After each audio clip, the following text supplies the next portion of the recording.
All right, here with the voice of the Dallas Cowboys, Brad Sham, 39 years calling the team, and we are counting down the 5 best players of the Jerry Jones era. Wow. Tough task, but you've been here from day one.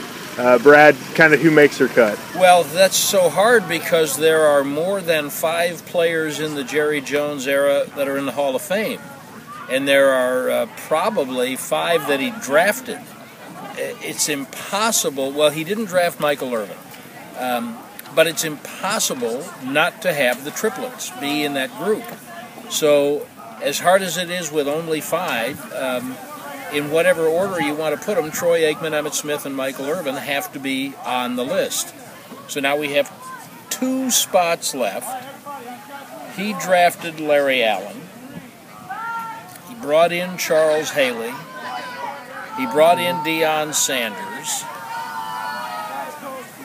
That's just the Hall of Famers. I've got 2 spots left. I mentioned Haley and Sanders, but I haven't yet mentioned Jason Witten, and I haven't yet mentioned DeMarcus Ware. And that's just off the top of my head. By the way, I haven't mentioned Ezekiel Elliott. It's just going to be impossible for me to have a list like this without Jason Witten on it.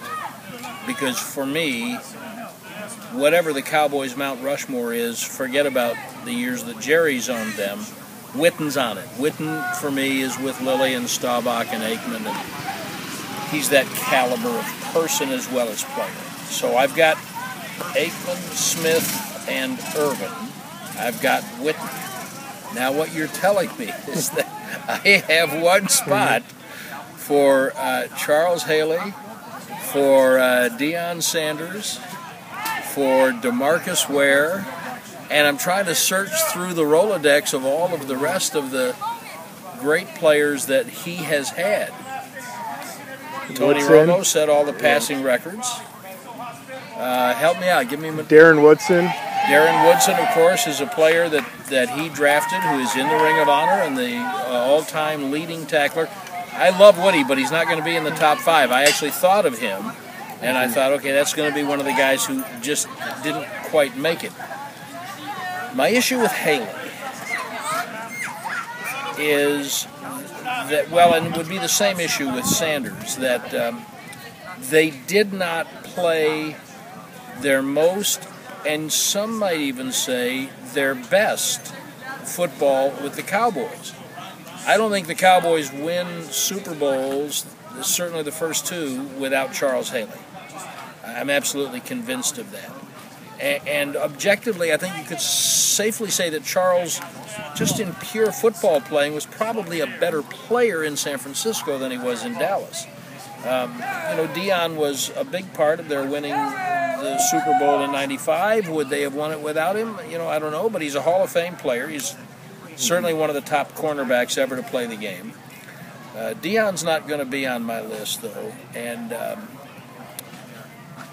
it's hard for me to leave Charles off. Frankly, I'm coming down to Charles and DeMarcus Ware. And DeMarcus, except for the last couple of years in Denver, of course, played his entire career with the Cowboys. And he gave everything that he had to them.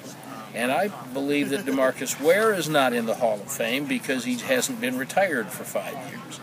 Now, no one's got more Super Bowl rings in the league, I believe that's correct, than Charles Haley, with the ones that he won in Dallas and San Francisco.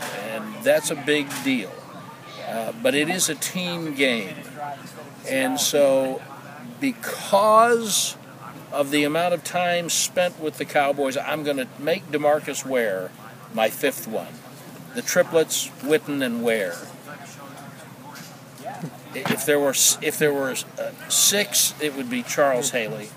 Sanders would have to be somewhere in the neighborhood. Darren Woodson absolutely would be in the neighborhood.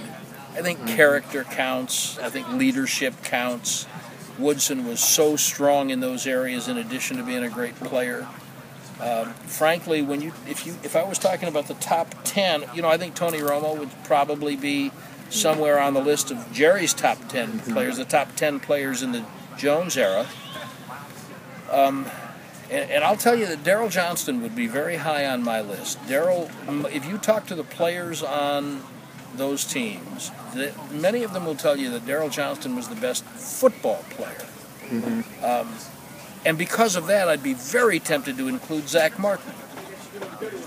I'd be very tempted to include Tyron Smith.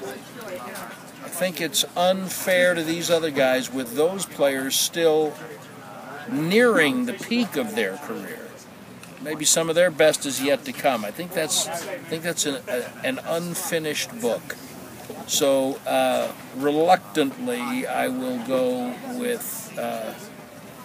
I won't reluctantly go with Aikman, Smith, Urban, Witten, and Ware. I will reluctantly put people like Haley and Woodson and Sanders and Johnston and Martin and Tyron Smith and Tony Romo on the almost list, since you have limited me to 5.